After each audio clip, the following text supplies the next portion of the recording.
ہم نے کیا کیا؟ ہم نے اللہ سبحانہ تعالیٰ کو دھوکہ دے دیا. ہم نے کسی لڑکی کے لیے، ڈرگز کے لیے، اپنی حوث کے لیے، کچھ چھوٹے موٹی خواہشات کے لیے اللہ تعالیٰ کو ہی بیٹرے کر دیا. اللہ کو ہی دھوکہ، اللہ کے بنے ہی نہیں ہم لوگ. اور پھر دنیا کی تھپڑوں نے ہمیں کبھی وہاں گرایا اور کبھی وہاں گرایا. ہم نے اللہ کو چھوڑ کے مختلف چیزوں میں سکون چاہا، ہر سکون کو ہمارے دلوں سے چھین لیا گیا. ہم نے اسلام کو چھوڑ کے انفراسٹرکچر میں اور گوروں کے پیچھے چلنے میں اور ماڈریٹ مسلمز بننے میں عزت طلب کی ہم ذلیل ہو کے رہ گئے. ہم نے جب اللہ کو چھوڑا تو کہیں گے نہ رہے.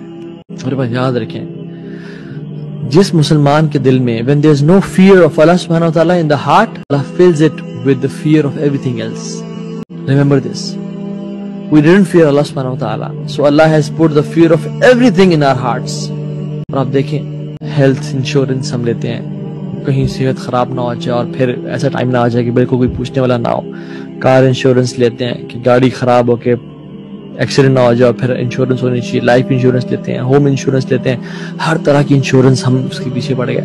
ہر چیز کا خوف اور دل ہائے کہیں یہ نہ ہو جائے، کہیں وہ نہ ہو جائے اور میں کہاں کا رہوں گا، کیونکہ ہم نے اللہ کے خوف کو بھلا دیا. اس لیے ہر چیز کا خوف، انزائٹی، ڈپریشن، پینک اٹیکس، ڈس آرڈرز ہمارے دلوں میں آ گیا اور امت ان مسائل سے سفر کر رہی ہے.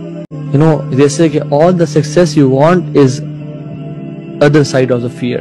جو بھی آپ چیز چاہتے ہیں زندگی میں وہ آپ کے فیئر کے سامنے کھڑی ہے.